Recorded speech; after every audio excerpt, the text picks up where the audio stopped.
Good night, everyone. We are very pleased to welcome Daniela Morar. She will be presenting us a work in progress, joined with Gloria Bernal and Luz Karime.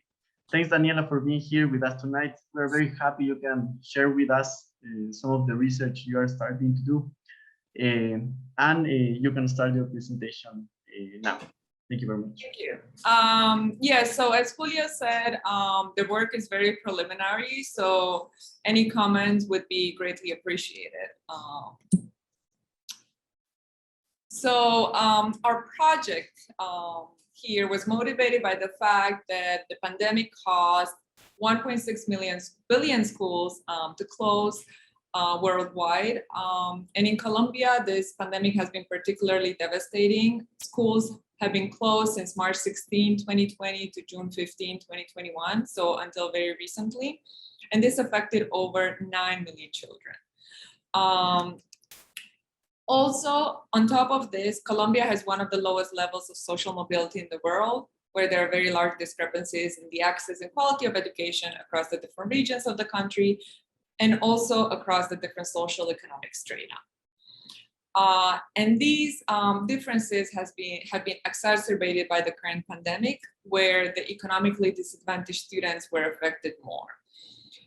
So the closing of the schools also meant that they had to take online classes, but some of them do not own computers, some of their parents do not have internet access, and some of their schools are not really providing many classes online or virtual classes. So because of this, we came up with two research questions. So the first research question is, does the exposure to lower social economic strata impact a tutor's ability to, a tutor's pro-social behavior, empathy, and views on poverty?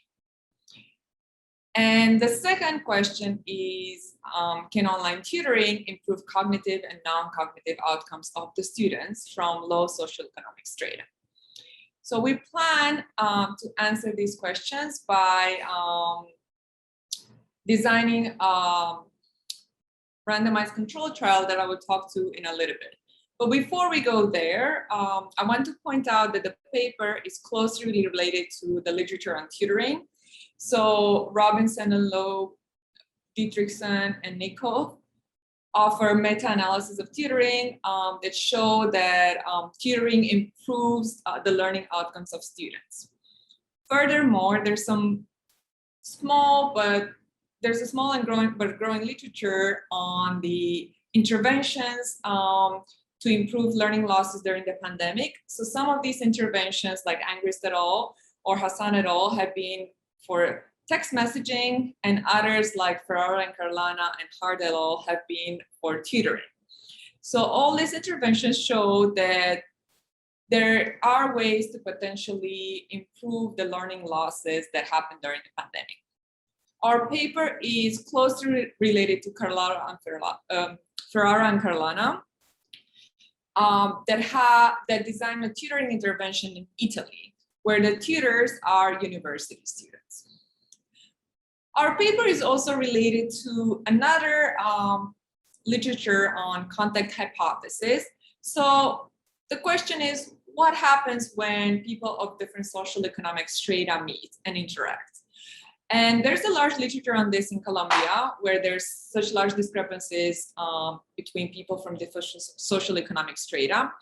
So Rodriguez, Chatruk, and Rosso, Velasco, Londoño Vélez are all papers in the Colombia context that show that having access to a peer from a different social economic strata can improve your empathy, can improve your pro-social behavior, and it also might improve your academic outcomes. Now, what is the contribution of our paper? We have various contributions. The first is that we plan to find the effect of a class-class interaction in the tutoring program. So what happens when a tutor from a different social economic strata tutors somebody?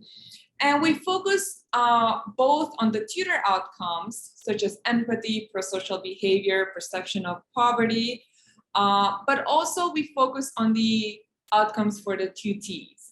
And these outcomes are both cognitive and non-cognitive. So it is a bit weird because usually I'm used to people asking questions, but I guess all the questions will be at the end. So it's a bit weird for me to talk without being interrupted. So I'm going to talk a little bit about the Colombian educational system. I'm assuming it is very similar to the Ecuadorian one. So let me know if I'm right after the presentation. So in Colombia, most of the students go to public schools. So about 78% of primary and secondary school students are enrolled in public schools. Colombia, as you might know, was very hardly hit by the pandemic. And this affected disproportionately the students from the lower SES. So before the pandemic, only 62% of the students had access to a computer, and this was the total amount of students, but only 23% of the bottom social economic strata had access to a computer. So this greatly impacted their performance in school since it moved to a virtual environment. So what is our program about? So our program Tutor is designed to match private high school and university students to 5th grade students in public schools. This is an online tutoring program that happens in math and English for a duration of 10 weeks. And the tutees can choose if they want 1.5 or 3 hours per week. And the tutees are invited to participate through their schools. The high school students are volunteers, but there's a caveat. They are volunteers, but they are receiving credit for their mandatory social service. So in Colombia, all of the high school students have to fulfill 80 hours of social service. And this program is allowing them to fulfill those hours. So they are volunteers, but they are getting something in return. And the rest of the tutors are university students that are pure volunteers. The outcomes that we're looking at are outcomes for the tutors. As I said, empathy, prosocial behavior, and the views of poverty, but also the outcomes for the tutees, cognitive and non-cognitive outcomes. So one of the questions that people have asked is, why do we choose math and English? So one of the reasons why we choose math is because Colombia has one of the lowest performance in math in PISA. So it's 68 out of 77 countries. And this performance is worse for students from low SES and female students. So Colombia has also one of the worst gender gaps in math among the PISA countries. And also, why do we choose English? Because English is almost not taught at all in the primary public schools. So a lot of these kids get very few or no English classes in their schools, but English is a mandatory examination for Saber 11, which is the examination that students have to take at the end of high school in order to apply for university. So not studying English already becomes an obstacle for going to university. The other thing is that their parents sometimes are unable to help them in math or English, but they're more able to help them with Spanish, for example. So we choose math and English. How do we recruit the people? So for the tutors, and as I said, some of these are high school students that are fulfilling their mandatory social service. Some of them are university students. So all of these high school students must do 80 hours of volunteering work. The tutors are recruited from private high schools that are ranked between 9 and 110 out of 14,175 schools. So these are very, very prestigious high schools in the country. And the university students are volunteering students from Universidad Javeriana, where Gloria and Luz Carime were. What about the tutees? The tutees are students from public schools that are ranked between 2,718 out of to 12,000 out of 14,000. So these are relatively bad public schools. Now, in order for the tutees to participate in the program, we need their parental approval, and also we need them to have internet connection. I know this is sort of a barrier for them to enter, but they can use their phone internet, they can use Wi-Fi, they can use the school's internet, and so on. So the problem is that because of COVID, it was impossible to have, and also because of the distances between the tutors and the tutees, it was impossible to have face-to-face tutoring sessions. So we had to require them to have internet connection. So we matched the tutors with the tutees based on the time preference. So the tutees and the tutors both stated the time slots when they're available for the tutoring sessions, and then we matched them based on this and also based on the subject that they would like to receive tutoring in and that they would like to give tutoring in. So tutoring featured 10 hours of online training for teaching. They were also required to prepare for the teaching sessions, and they were also asked to reply to feedback and follow-up surveys. These feedback and follow-up surveys, however, were not mandatory. The training was. I'm going to talk a little bit about the timeline. So the experiment started mid-January, early February, depending on the school, and it ended in June. So in the first weeks, we recruited the tutors and the tutees. We signed all the letters of agreement and the consent. The weeks afterwards, the tutors had to attend an online workshop and take a baseline survey. And the tutees also had to take a baseline survey, as well as baseline tests in math and English. So we required each tutee to take both the exam in math and English, irregardless of the tutoring subject. So everybody took the exam in both math and English, and then they got a tutoring in one of them. And then the tutoring pairs were randomly assigned. In the following weeks, the tutoring sessions have started.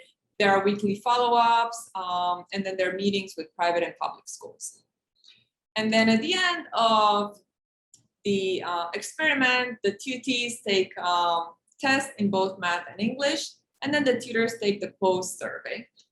Also, the high school students are awarded certificates for volunteering. So I'm going to talk a little bit about the data that we collected. We have 3 different kinds of surveys. So the first survey is the parent survey. So this was only administered at the beginning of the experiment. And this survey was on demographic characteristics, so the age of the student, their socioeconomic strata, if they have a learning disability, parental education, and occupation.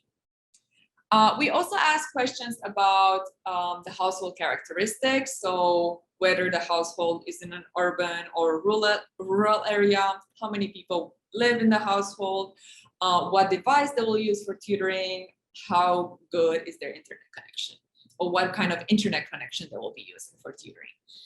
We also ask whether they would like their kids to get tutoring in math or in English, and what is their availability for that. For the tutees, we gave them 2 baseline tests, one in math and one in English, but we also gave them a survey that was on a large number of topics such as aspirations, psychological well-being, self-confidence, and so on. And for the tutee survey, we administered it once before the experiment began and once after. And the same for the tutor survey. We have one version before and one version afterwards. And for the tutor survey, we have demographic characteristics like age, their GPA, parental education, occupation, social economic strata. But we also have surveys on their empathy, preferences for redistribution, pro-social behavior, and perception about the poor. And I'm going to talk a little bit about the perception of the poor today. So how do we randomize this? So the tutees were randomly assigned to tutoring based on oversubscription. So there were more tutees that signed up for this tutoring experiment than we had tutors. So we had to randomly assign them. So in the end, we had 192 controls and 274 treatments. And out of these treatments, 120 students received math tutoring and 154 received tutoring in English. So English was slightly more popular. And that is because it's harder to find somebody who can teach you English.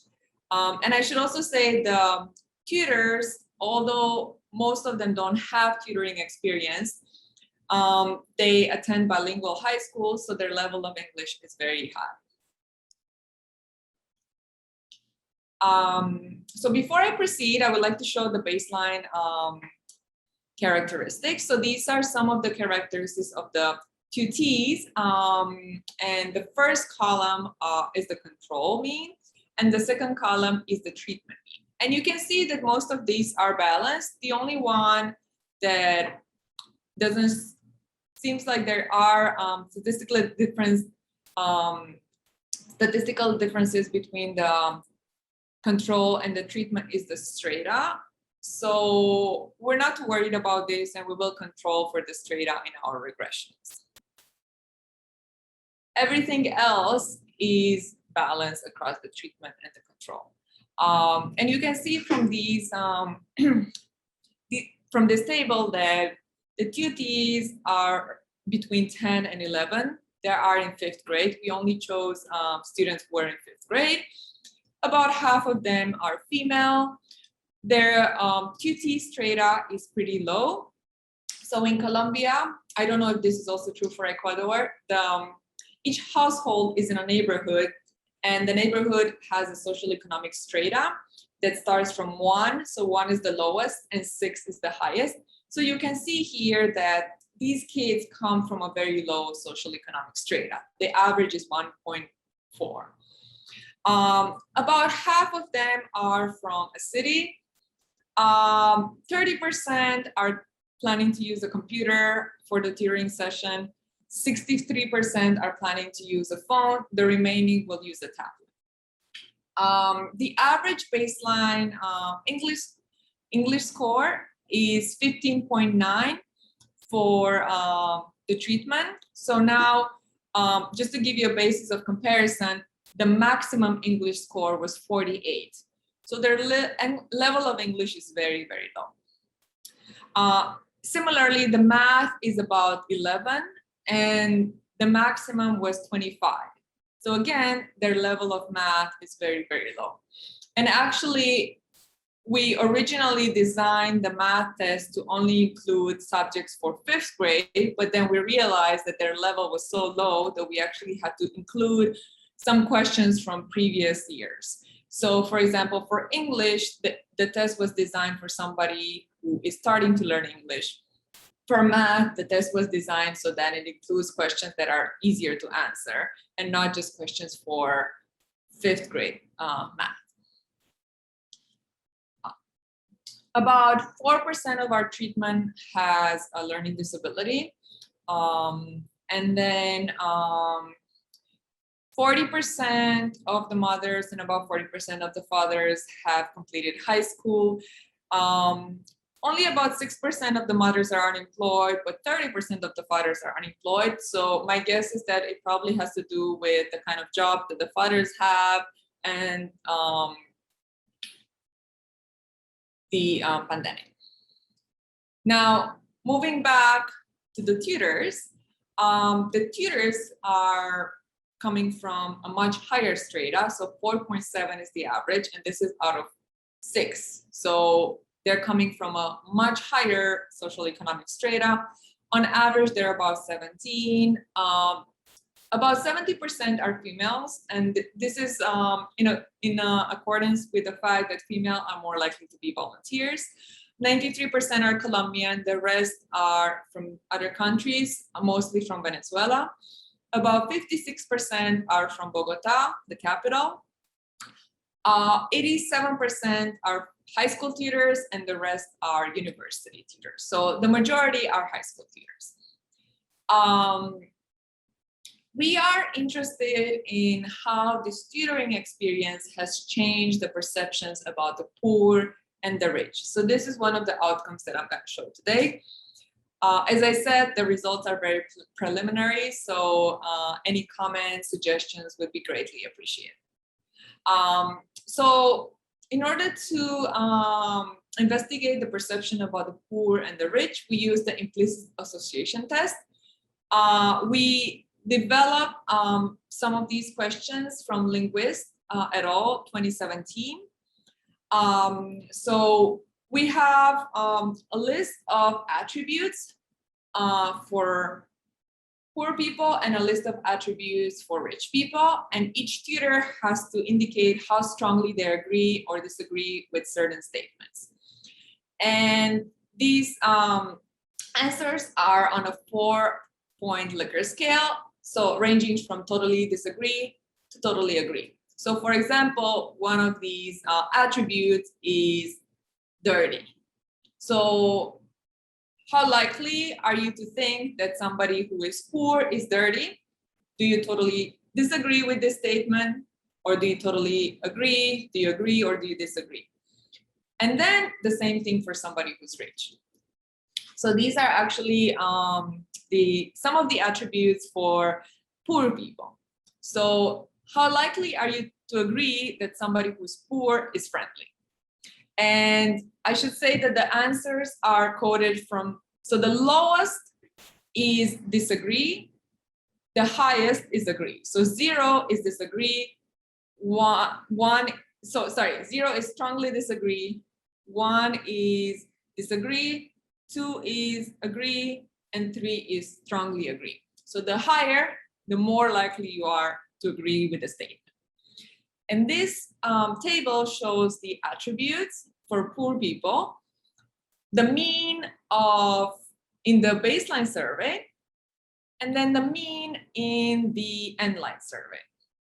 And then the last column shows the difference in between post and pre. So we can see that after the tutoring experience, the tutors were more likely to think that poor people were friendly, healthy, loving, family-oriented, responsible, happy, but less likely to think that they have too many kids, that they are dirty, or that they're delinquent. Now, the results are not as strong for rich people, and this probably makes sense. So the tutors who are already among the affluent people of Colombia have not really changed much their opinions about the rich. They are more likely to think that the rich are more friendly, and they're less likely to think that the rich are arrogant.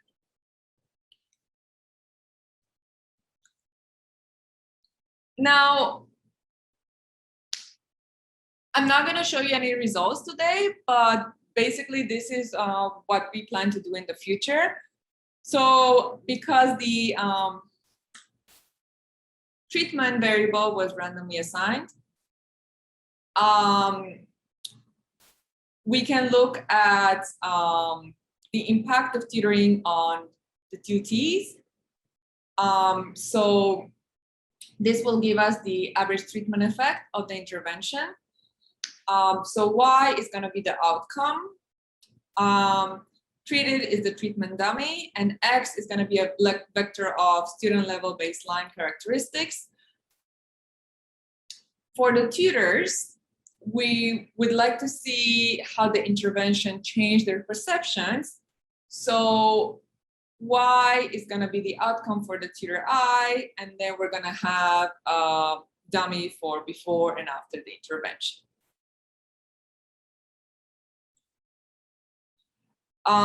In the future, we plan to answer a variety of questions.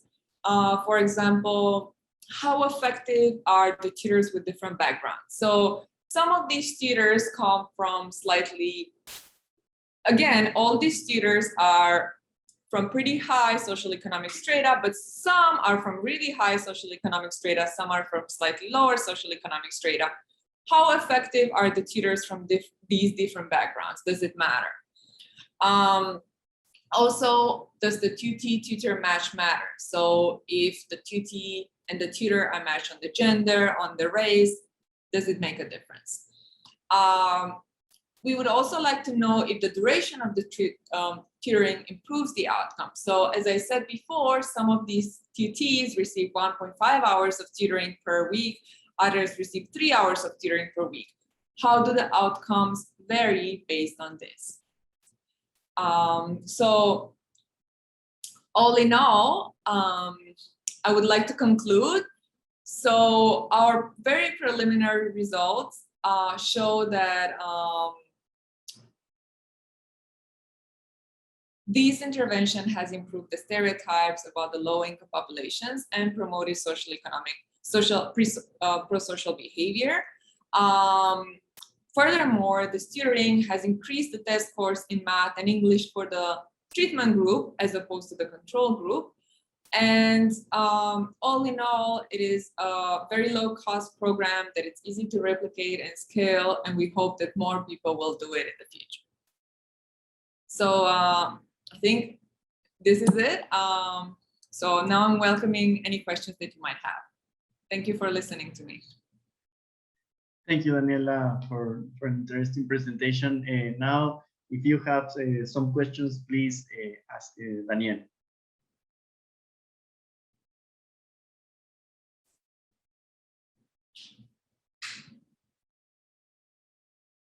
Yeah, I think there's a... Yeah, hi. One question I was going to ask, occasionally in educational randomized control trials, non-random sample attrition can occur where you have participants exiting the treatment group. Have you found that to be an issue here in this control trial? And if so, do you have any ideas for robustness checks or anything that you're thinking of to address that? So you're thinking about attrition from the tutees, right? Right. Yeah, so we do have some attrition. I haven't checked yet how random or not it is. Probably it's not. So one of the issues with the attrition was that the parents sign up the kids for the program, and then the kids didn't want to do it. So yeah, that's a good question. I haven't really thought about how to solve for that.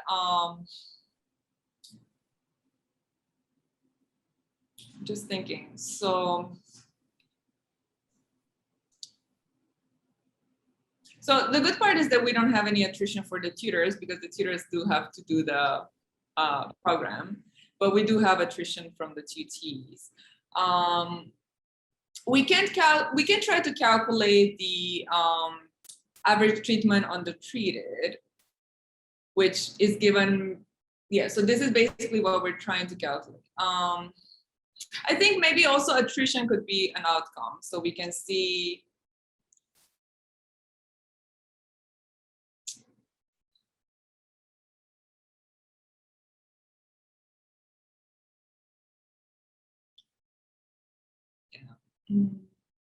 Yeah, Gloria? Yeah, thank you for the question. Just to complement Daniela's intervention, attrition is about 25–26%, and it is quite similar between treatment and control group. We haven't done yet any test, but since this is random, there is no reason to think that there will be systematic differences among the students who eventually drop out the program. And also the students who were in the control group, they were promised to receive, complete the post-test, which is something that in some other programs happen that they don't complete the post-test, but here they have an extra incentive to do it.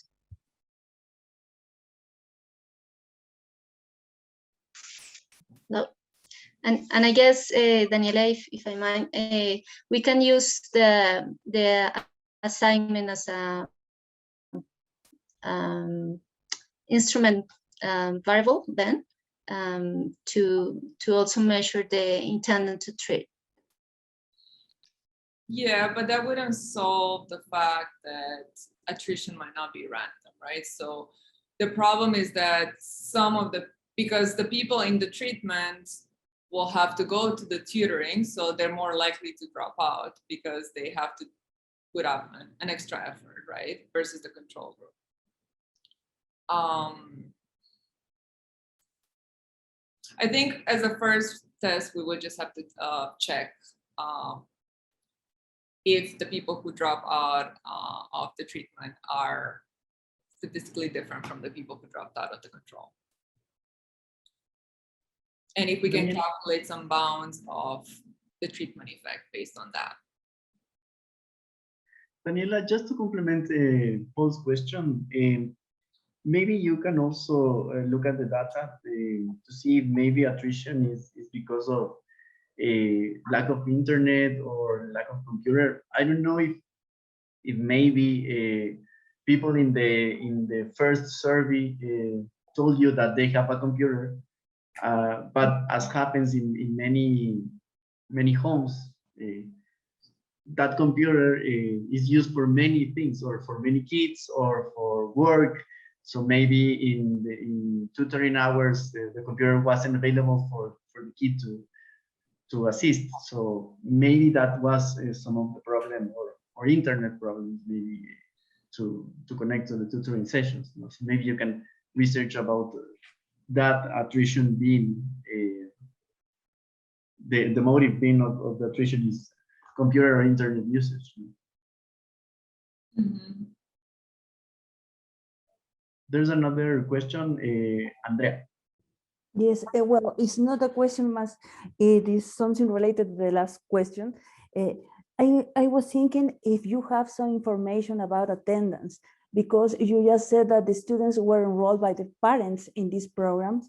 So maybe there is something inherent, sorry, my English is a little bit rusty, is something related with the students' perception about classes in general that is making them drop out of the program. So if you have maybe some external information about that, you can try to tell a better story about what is happening. Or maybe related to what just Julio said, something related with the family at that time, maybe the disease, the COVID was affecting the family at that very moment, and that make the kids drop out of the program. Mm-hmm. And that's probably a good, an interesting outcome too, right? Dropping out of the program. Yes, yes. I think given your motivation, the interesting part will be try to tell something more about what was going on behind that. I'm not quite sure because the kids are small. You said 11 years old, 5th grade. The motivation, the internal motivation behind the internal motivation for them to participate in the program will be different if you target other group. Maybe it will be more interesting, or they will be more prone to participate if they were in maybe the last year of school, closer to the university. Maybe the intrinsic motivation will be higher and they will remain in the program. So maybe that is other avenue for you to study in the future, but I think it is very interesting what are you trying to apply here. Thank you. Yeah, definitely. And we also don't know if the attrition is because of the kids not wanting to go to tutoring or the parents changing their mind or something in between.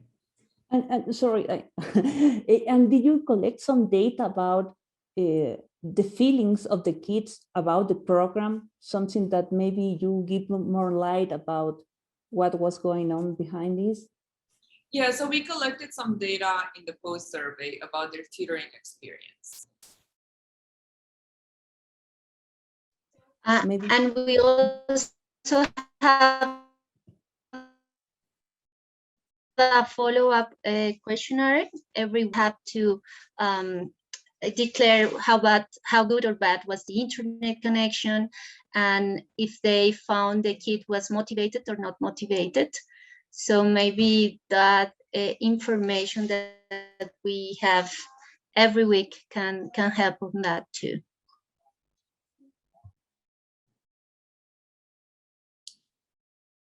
Andrea? Sorry, I forgot to lower my hand. Thanks. Daniela, I was going to ask you if, so the kids that were selected to this program, they had to have internet. So what about the other kids that don't have internet in the schools? Because there could be some bias because you are selecting people Yes. already. So how do you treat your, or would you treat your results as a local effect or kind of that? So we are selecting from the schools that are poor, but they're not the poor schools because of that. So we're not necessarily selecting within the school, we're selecting the schools. So the kids are selected, all kids from that age, from one school, attend to the program, or there are kids that from one school do not attend and some that they attend? So we don't randomize at the school level because we don't have enough schools, but we do select multiple kids from the same school and then we randomize them. But you randomize between kids that have internet. Yes, exactly. So you're leaving out kids that don't have internet and have the age and are 5th grade. Yes, exactly. So we cannot really remove the selection that comes from interest in joining the program or ability to join the program. Yeah, that maybe would be like something to think about. That bias would be important because also you can tell that kids that have internet maybe have access to more information. Maybe they perform already better than kids that don't have internet at home. So not all of them have internet at home. So some of them have internet through the phone and some of them are using Wi-Fi from the school or other places. And we have an indicator for that. Okay, that's good information. And I had a question that how do you rank schools in Colombia? There's a test, there's an evaluation of school, or what instrument do they use? We use a test that we have made, and then the tutors have to proctor the students while taking the test. Because you said you had ranked the schools. Like there's Yes. a score for a school? For every school in Colombia? If I may, sorry, Daniel, if I may respond this. Yes, we have in Colombia an exit examination test called Saber 11, but we also have tests in 5th grade, 9th grade, and 3rd grade. So one of the possible further outcomes will be to have the 5th grade examination test to see if the program also show impact on those tests. And the ranking was based in Saber 11, which is the exit examination test. That's why we know that the high school students come from schools in the top 100 schools, whereas the public schools come from, let's say, not very good as schools in Colombia. So yeah, that was the measure we used. Okay, thanks. Also, one concern that I have was the score in the English test.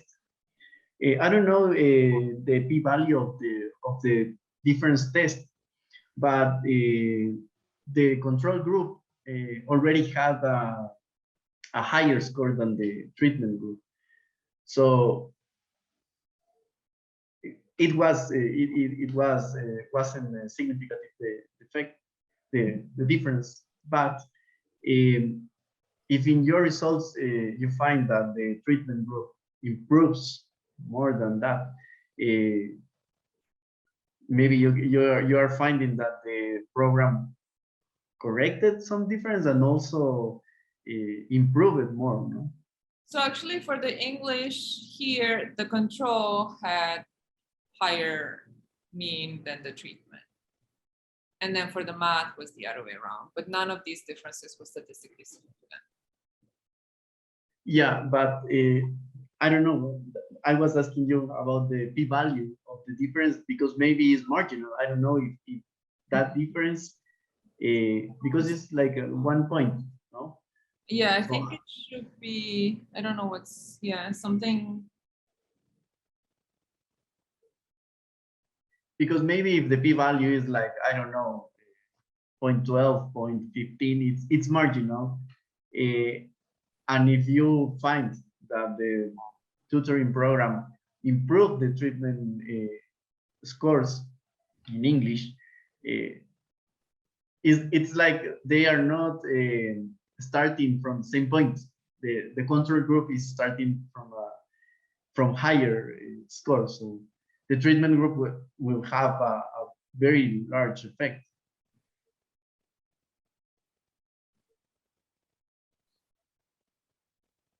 Yeah.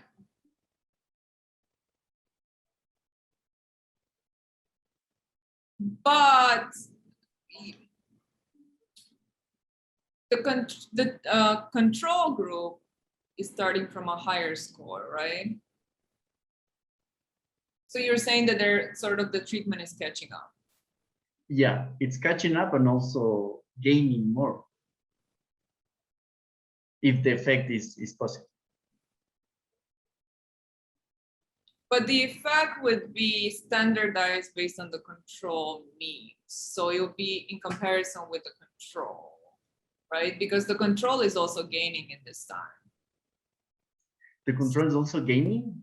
Yeah, so basically so the idea is that the control, like, because they're learning, right? So they could be possibly improving their scores as well, right? So we have to look at the difference in the difference. Oh yeah, because they are in school. Yeah, they're in school. So especially in math, they're improving, right? Both of them are improving. But the question is how much more is the treatment improving over the control?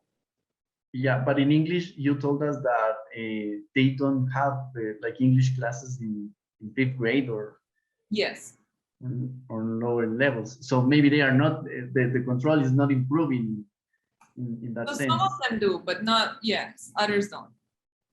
Yeah, okay.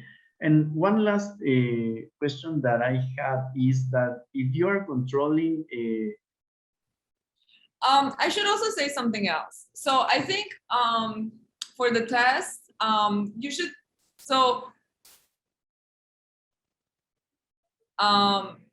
these are the baseline characteristics, but for the test, we also have, so we have the test in both of the subjects. So we can also check if how they did in the subject that they didn't get tutoring in.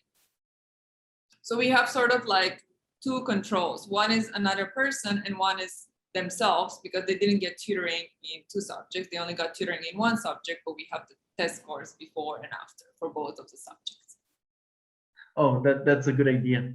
That's a good idea. Yeah. Okay. I was going to ask you if you are controlling for the characteristic of the tutor being from school or being from university, because maybe that's education difference? Yeah, so definitely that's an important aspect, because you might think that the students from university might have more tutoring experience, might be better at dealing with fifth graders, right? They're more mature, so definitely we should. Okay, thank you. Those were my questions. I don't know if someone else has another question.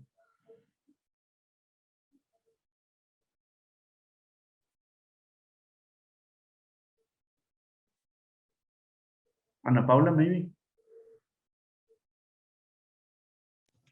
No, really, just it's really interesting and congratulations. I hope to see the results. If you can send us when the paper's ready or something to read it, would be very, very helpful.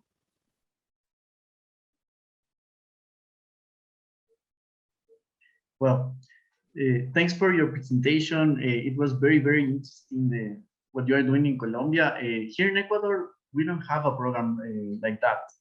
But the data that you show is very, very similar to what we have here. So yeah, 78% of all students are in the public system.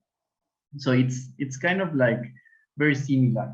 But I don't know, maybe in some places that are rural places in Colombia happens that there are more limitations about having a computer or having internet. I don't know how much people or how much schools do you have from the rural places?